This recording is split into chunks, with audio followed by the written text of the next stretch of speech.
Family and fellow soldiers, I'm the Professor, and this is the Moment of Truth. Ed Buck is a serial killer. And you didn't have to wait until the bodies started piling up. People have been talking about this scumbag for years.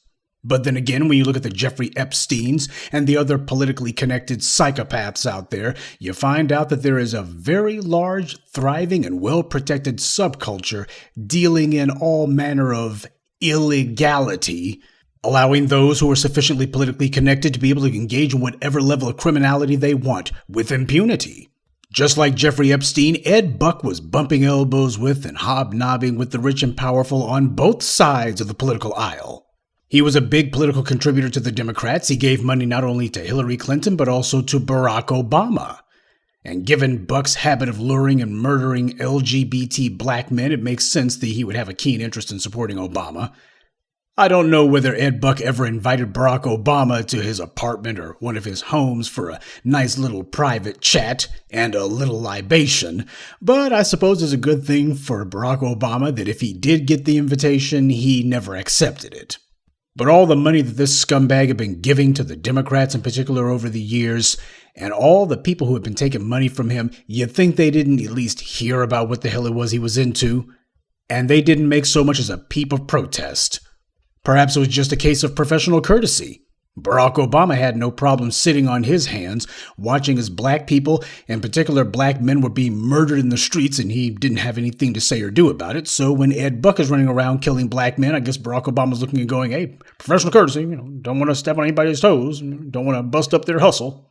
According to the New York Times, Buck was a longtime activist who had donated at least $116,000 over his lifetime to Democratic candidates and groups. Everybody knows that, but the part that doesn't get much mention is that during the 1980s, Ed Buck was a Republican. So this guy was playing for both teams. No pun intended. He wasn't consistent in his political affiliations or necessarily his ideological beliefs, but where it came to the ability to be able to prey on black people, oh, he was completely consistent on that. He never changed or strayed from that one at all. Now here you have an LGBT white man who was part of a political party that opposed gay marriage in the 1980s, who opposed everything that the LGBT community had been advocating for.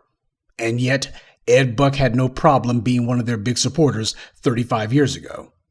Kind of like David Brock in that respect.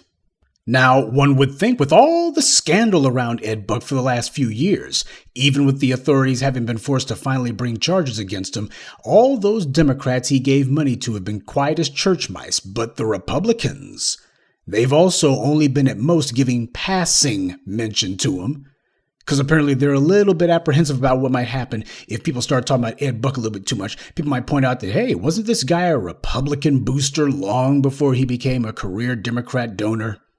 Oh no, they're not making it a point to run campaign ads against him because they know that their hands are just as dirty as the Democrats. This is a perfect example, by the way, why the black grassroots does not support either political party. Because where black people are concerned, both of them just use labels as a means to throw people off their scent. But when it comes to their actual practices, when it comes to what they actually do, they are completely and thoroughly consistent. Ed Buck had no problem giving money to the Republicans and then switching and give money to the Democrats. And both parties looked the other way and said absolutely nothing while he was out here murdering black men openly, and everybody knew that he was doing it. Because it wasn't your Democrats or Republicans who brought this scumbag to justice. It was the grassroots. People have been advocating for years, pointing out what this guy had been up to, what he had been doing. And both political parties were protecting him.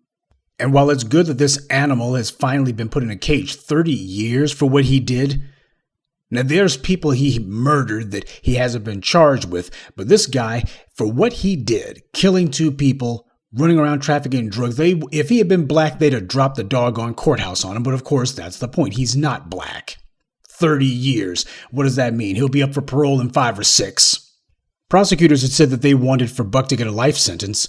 For any of those charges against him, he had 20 years to life for each one of the charges against him. It should have been a slam dunk that the judge would give him life. But of course, this is a white man who's been killing black people. And the judge, a piece of trash named Christina Snyder, she said that reaching the sentencing decision of 30 years was difficult for her because she had to balance the good that Buck had done with the horrific crimes that she called more than just an accident. That's what this Skeletor-looking ghoul said, this haggard little witch. She and Ed Book, they look like they could be doggone relatives. They probably are. Incest is very common among these white supremacists. So here she is at sentencing. You got this guy who's been convicted. The jury convicted him the very first day. And what's she saying? Well, it's hard for me to put this guy away because I have to think about all the good that he did in his life. Oh, and by the way, if you want to know who it is who put Christina Snyder on the bench, it was Bill Clinton. So Ed Buck was making political donations to the wife of the man who put Christina Snyder on the bench. Here this piece of trash is going out of her way to show that she's got nothing but sympathy for a serial murderer. This is what happens in America's courts because this is how both parties want it to be. Though on an unrelated side note, Ed Buck's name sounds a lot like Bed Buck, now doesn't it? Weird, I know. As black people, some of us are simply too willing to be trusting of the dominant society. And you would think that we would have learned by now, but a lot of us apparently haven't. There are 3 things that these white supremacists routinely try to use as a means to control and enslave us: interracial sexual access, money, and substance addictions. You notice that with Ed Buck, you had a man who used all 3. Oh, he was offering these black men, ooh, who wants some pussy with this wrinkled up old white man? And of course, yeah, I've got a little bit of money. You're not going to get to have any of it. You won't live long enough to spend any of it. But you can go ahead and look at some of the stuff that I bought with all the money that I've stolen and absconded with over the years. And of course, here's some free drugs. I know how you Negroes are. I mean, this is basically the sick, perverted adult version of a stranger giving candy to children. But the case of the serial killer Ed Buck is one that needs to still be watched regardless, because the judge has already made it very clear they're trying to set this guy up to get some sort of parole. They want this guy to be released at some point in the not too distant future. The guy had been convicted of killing 2 people, so the judge was in a situation where she couldn't just say that, well, I can't give him any time. No, he was accused and convicted of killing 2 people, not to mention the guy's running around dealing drugs out of his apartment. So the judge was trapped because the jury came back with guilty verdicts against him. There was no way to give him probation for a double homicide and the drugs and all of it. There was no way to do that. So instead it was, well, we better send a signal to the appellate division. Well, you want to think about all the good that he's done. He killed those niggers. That's the good that he did. That's what she was saying. But for the time being, the animal Ed Buck is on his way to prison. We'll see for how long. But you had a lot of black people in the black grassroots, particularly Brother Tariq, who made it a point to bang the drum on this one and keep that scumbag's name in the ears of people so that it wasn't forgotten. And at least in this case, there has been something resembling justice that's been done, although it has been justice crippled by the fact that you got these white supremacists who are in control of every level of the system, and they're doing what they can to try to help each other out because that's the way that they've set this up. They've got all of these safety nets and escape hatches and little mechanisms and little setups across the board to try to make sure that they cannot be touched by the law. But Ed Buck, in this case, he found out that he wasn't untouchable. He could be touched indeed. And it was the grassroots who made it happen. The very people that I'm sure he spent decades thinking, oh, those niggers, they can't touch me. They can't do anything against me. He found out that they could. And I know that to some people this may seem more than a little bit inappropriate, but you know what? It's on my mind, so I got to say it. I'm sure we've all heard by now about the killing of the Congolese immigrant Patrick Lyoya. Now, his family had been online and saying that he had basically survived the terrible events happening over there in the DRC and only to be killed over here. That's because there's a war raging over here far worse than anything in the Congo. The anti-black war being prosecuted by these white supremacists. And Patrick Lyoya has become a casualty of that war. But his family was saying that what a shame they ran from the Congo and came over here. There's no running for white supremacy. That's what Patrick Lyoya found out. And there's no good that came out of him being killed. This is not some sideways way of saying, some sort of support for it. Obviously, he was an execution by the state, obviously. But as far as my part in it goes, this is a good opportunity for a lot of those folk some of the immigrants who have been online, who have been making it very clear that they don't need any help. This is a good opportunity for them to be able to flex on these white supremacists. I'm thinking about people like Joy Reid. Her folks are from the Congo, her father at least. Because I'll tell you who's not saying anything, not just merely the joke reads and such. who might give one or two tisk, but they ain't going in. You know who else isn't saying anything? The Congolese government. They're not saying anything about the fact that one of their nationals has been killed over here in particularly heinous fashion. So for all of those immigrants out there who love to talk about their nationality, love to talk about their home country so much, always talking about the governments for these places they came from, Patrick Lyoya was executed, as his family says. And the Congolese government ain't said boo. And that's not the only instance. You also have that case in Florida going on right now. You have this white woman, supposed to be an OnlyFans model. What's that supposed to be, like some sort of online option for strippers who didn't want to have to work in the club, I guess. But this woman named Courtney Clinty, she stabbed her boyfriend, Christian Obumseli, to death. And that was back on April 3rd. And basically it's being treated as practically a non-issue. You know, them racists down there, Ron DeSantis has his statewide clavern working. So this online stripper, Courtney Clinton, whatever the hell her name is, she hasn't been arrested. She ain't getting charged with anything.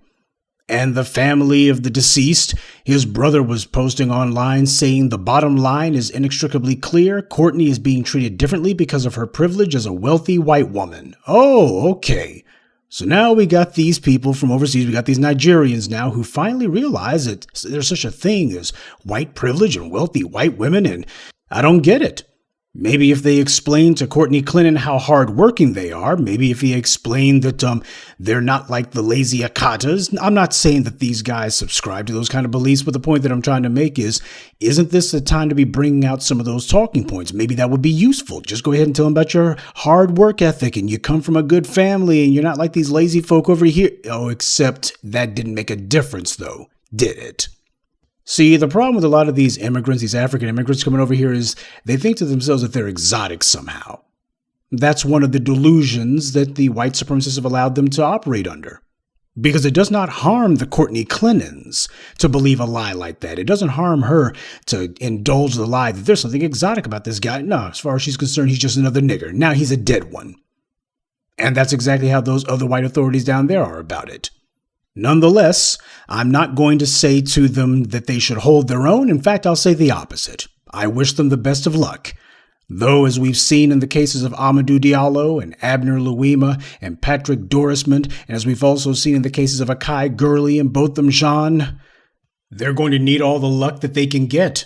And by the way, you got these immigrants and tethers and such who are online saying, George Zimmerman, he's still running around in Florida.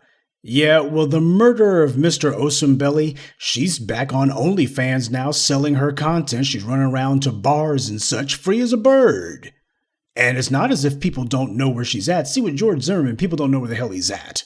It's very difficult to find him. This woman's running around in public. She's not concerned at all. So first question comes to my mind is, hey, the people who are claiming that black folks ain't doing anything about George Zimmerman, Zimmerman's laying low. He's in hiding. Courtney Clinton is online, selling pictures of her scrawny behind. The blood of Obumseli still wet on her hands. And all the people who were talking about George Zimmerman when it ain't being done about him, they're not saying anything about her. Gee, I wonder why. So anytime you got some of these folk who called themselves trying to talk grimy about us, you better look at your own doggone list. A list of people who have been killed with impunity because you haven't done anything to make sure that there was justice. Amadou Diallo, Akai Gurley, and now we can add Christian Obumseli and Patrick Lyoya to that list. What's being done to produce justice for them? Well, what's happening is you got these immigrants who are now coming to us and asking us to lend our voices to theirs. That's what they're doing. They didn't go to their government. They didn't even go to each other. They came to us. See, the Lyoya family and the Obumseli family, they're trying to appeal to the black community at large right now. Oh, now all of a sudden it's not a matter of they're trying to stay in their own little groups. Now they want to be represented as black. All of a sudden that's what it's about, because they need some help. They need some support. I agree, they do. The Obumseli family, they should be going to the Nigerian American community and asking them for support, asking the Nigerian government if they got anything to say. And in the case of Mr. Lyoya, his family needs to be talking to the authorities in the Congo and see if there's any diplomatic pressure they can bring. Because this is what happens when you got people like Botham Jean's brother who's embracing and hugging the blonde-haired, blue-eyed white woman who murdered his sibling. The Obumseli family doesn't seem to make the connection between those things, but the white supremacists have. Ed Buck's not in prison today because you had people who were trying to dance around the issue. He's in prison today because you got people who came straight up the middle. But that only works if you're consistent about it. White supremacy can't be something that only exists when you got some online stripper who kills your sibling. You can't decide that that's the only time that white privilege exists, and the rest of the time it doesn't. This is why it's dangerous to have elements in your community who decide that they're going to play along with all the white media's lies, or they're going to lend their voices to the anti-black racist narratives. Because whenever they kill somebody, whenever they shoot Mr. Lyoya in the back of the head, then all of a sudden they're looking and going, well, you guys have been saying that there's nothing wrong with the way things are over here, so it's a little bit late for you to be going back on that now, because we may not like you if you do. This is the problem with trying to have it both ways. Or rather, trying to have it one way with an exception every once in a while. So you got Ed Buck on the one hand, and you got this Courtney Clinton stripper on the other hand. What do the two have in common? Well, interracial sexual access seems to be the main thing that was used as an enticement for their victims. Courtney Clinton, she ain't some rich Democratic donor like Ed Buck, and yet she's walking free as a bird. But even without Ed Buck's money or his powerful friends or his enormous political connections, it's going to be tougher to put Courtney Clinton behind bars. See, the lesson to be taken away from all this is the reason Ed Buck is in prison right now is because an organized offense of white supremacy can only be beaten by an organized defense of black empowerment. But that only works if you got a group that is serious about it. The enemy is at work all day, every day. This enemy is not going to be crushed by part-time effort against him. It's not going to be every blue moon or whenever your brother gets stabbed to death and now all of a sudden you got a head full of indignation. That's not going to be enough to topple this enemy.